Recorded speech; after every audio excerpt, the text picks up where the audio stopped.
ওখানে এতটাই লেট হয়ে গেছিলো যে তারপরে কুতুব মিনারটাতে শুধু গিয়েছিলাম। আর তারপরেও টাইম ছিল, আমার ব্যাটারি একদম ফোনের ব্যাটারি একদম ছিল না, তো সেই জন্য বাড়ি চলে আসতে বাধ্য হলাম। আজকে আমরা প্ল্যান করেছি অক্ষরাধাম যাবো, তারপর জামা মসজিদ, হ্যাঁ ওখানে যাওয়ার ইচ্ছা আছে। আর আর কোথায় যাবো দেখা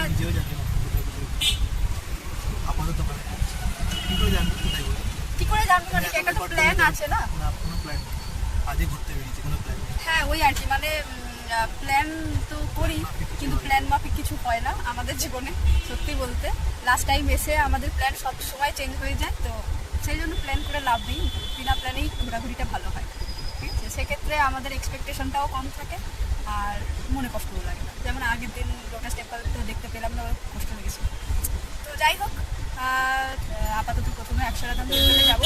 আজকে ওয়েদারটা কেমন যেন একটা মেঘলা মেঘলা করে আছে, জানি না বৃষ্টি হবে কিনা, বৃষ্টি হলে পুরো প্ল্যান। প্রথম আমরা অক্ষরাধাম মন্দিরে গিয়েছিলাম, তো সেখানের ভিডিওটা আমরা পরে আপলোড করব। আগে এই রেড ফোর্টের ভিডিওটা আপলোড করছি।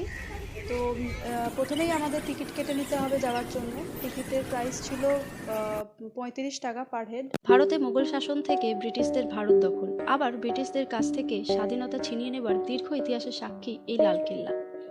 জাহাঙ্গীর পুত্র শাহজাহান এই প্রাসাদটি নির্মাণ করেন, কিন্তু তার কিছুদিন পরে তার পুত্র ঔরঙ্গজেব তাকে বন্দী করেন।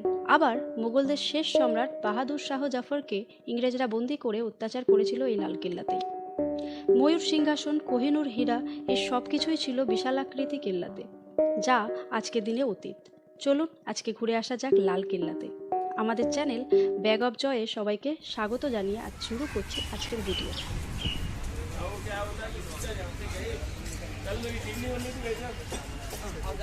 तो एडिट का ऑप्शन आता है ना,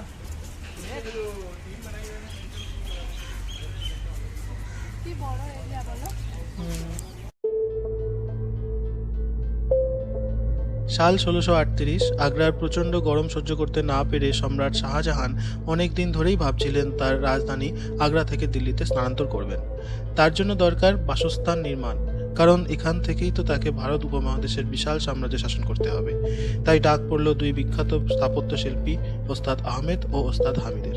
তাদের উপরেই পড়ল দায়িত্ব এই নির্মাণ কার্যের। এবং ডিজাইনটা এমনভাবে করা হবে যার দুটি প্রবেশপথ থাকবে। এই প্রবেশপথ দুটি ভারতের দুটি প্রধান শহরের দিকে মুখ করে থাকবে, যার একটি হলো লাহোর গেট এবং অন্যটি হলো দিল্লি গেট। কিন্তু লাহোর গেটকেই প্রধান প্রবেশদ্বার বলা হয়ে থাকে। এই গেটটি পাকিস্তানের লাহোরের দিকে মুখ করে দাঁড়িয়ে আছে বলে এইরকম নাম। পরবর্তীতে জানা যায় কেল্লাটিতে তৃতীয় একটি বহির্গমন পথ ছিল, সেটা ছিল ওয়াটার গেট, যমুনা নদীর তীরে।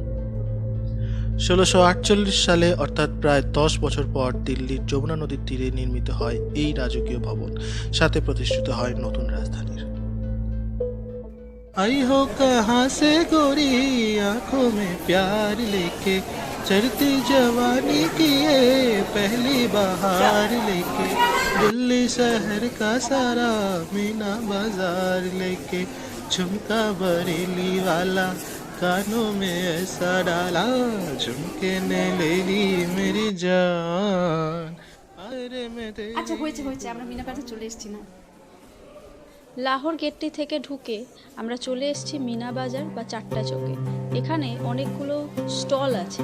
এগুলোতে ট্র্যাডিশনাল ইসলামিক জুয়েলারি, টুপি, অ্যান্টিক পিস, ইসলামিক কস্টিউম, শাল, জামা কাপড় পাওয়া যায়। এবং এগুলোর যে খুব বেশি দাম তা কিন্তু না।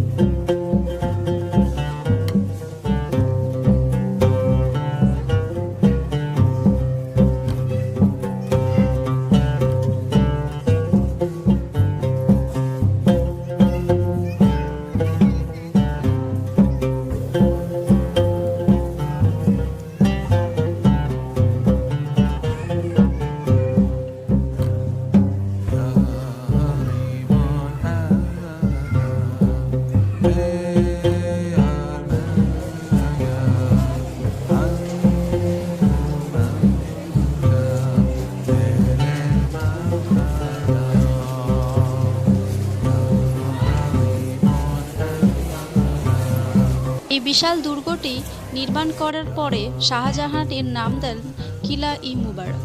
সম্রাটের পরিবারবর্গ এখানে বসবাস করতেন, তাই এরকম নাম। তারপরে এটি রেড ফোর্ট বা লালকেল্লা নামে বেশি পরিচিতি লাভ করে। কিন্তু এই দুর্গটির রং পুরোপুরিভাবে লাল কখনোই ছিল না। কিন্তু ভারতীয় প্রত্নতত্ত্ববিদদের মতে দুর্গের দালানের বিভিন্ন অংশ চুনাপাথরের ছিল, যা কিনা সাদা রঙের। তবে পরবর্তীকালে আবহাওয়া এবং দূষণের কারণে সাদা রঙের উজ্জ্বলতা মলিন হতে থাকে, তাই ইংরেজরা দুর্গের রং পুরো লাল করে দেয় এবং এই দুর্গের রঙের কারণে ইংরেজরা একে রেড ফোর্ট বলে ডাকতে শুরু করে। এটি হলো নৌবাদখানা। এক কথায় একে কেল্লার প্রাণ বলা হতো। কেল্লার সম্রাট প্রবেশ করার সময় সঙ্গীতের আয়োজন করা হতো এখানে। আর এটি হলো দেওয়ানি আম মহল। এখান থেকে সম্রাট প্রজাদের নিয়মিত ঝাড়খা দর্শন দিতেন এবং এখান থেকেই সর্বসাধারণের সুবিধা অসুবিধার কথা তিনি শুনতেন।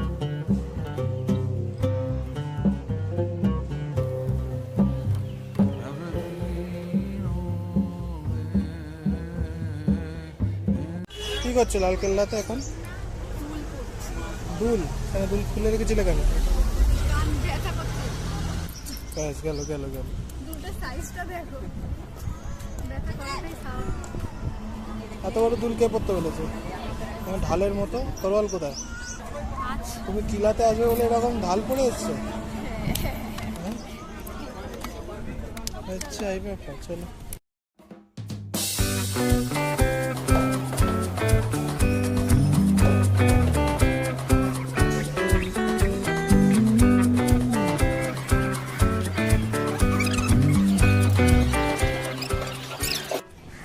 দেওয়ানি খাসের পরেই এই হলো সেই রংমহল, যেখানে সম্রাটের রানী এবং দাসীগণ থাকত। আর এখানে সম্রাট ব্যতীত অন্য কারোর প্রবেশ নিষিদ্ধ ছিল। শ্বেত পাথরের এই মহলটির সিলিং সোনার উপর দিয়ে সাজানো ছিল, যার চমক প্রতিফলিত হতো শ্বেত পাথরের এই মেঝেতে।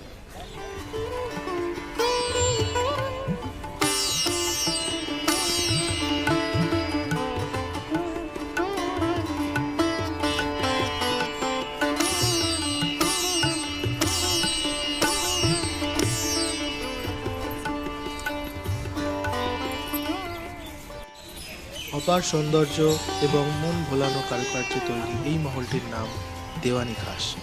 এটি সম্রাটের ব্যক্তিগত মহল, তাই এটির আরেক নাম শাহমহল। এখানে সম্রাটের সভাসদ ও কাছের মানুষেরা আসতে পারত। এই মহলেই ছিল সম্রাটের ময়ূর সিংহাসন এবং সিংহাসনে শোভা পেত তার কোহিনূর হীরা।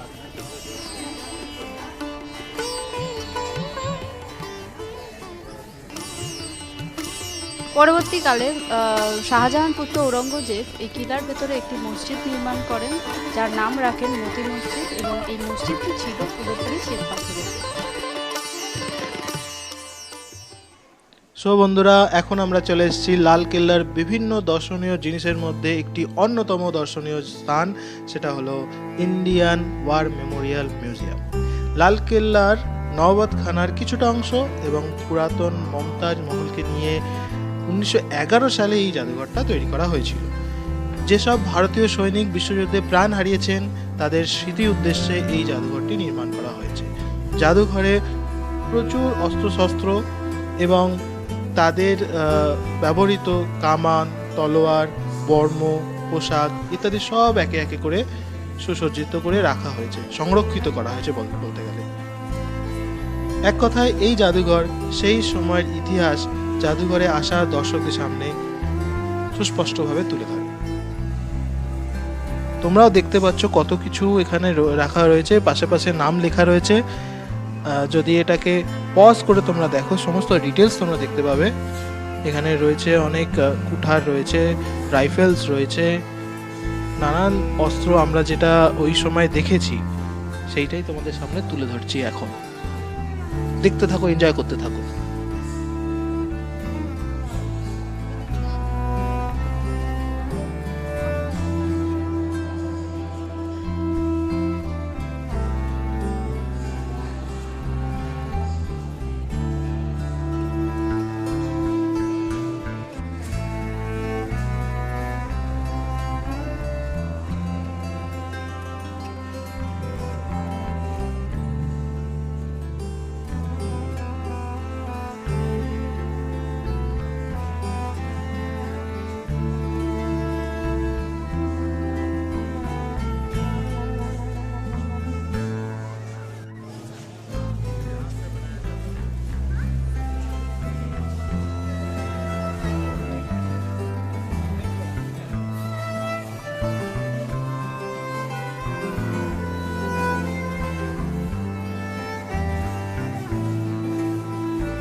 আজকের মতো আমাদের ভ্রমণ এত অবধি। আবার দেখা হবে অন্য একটা ভিডিও নিয়ে আপনাদের সাথে। ততক্ষণ ওয়েট করুন, দেখতে থাকুন, এনজয় করতে থাকুন আমাদের সাথে। আর এইভাবেই পাশে থাকুন, সঙ্গে থাকুন, সাথে থাকুন ব্যাগ অফ জয়কে নিয়ে।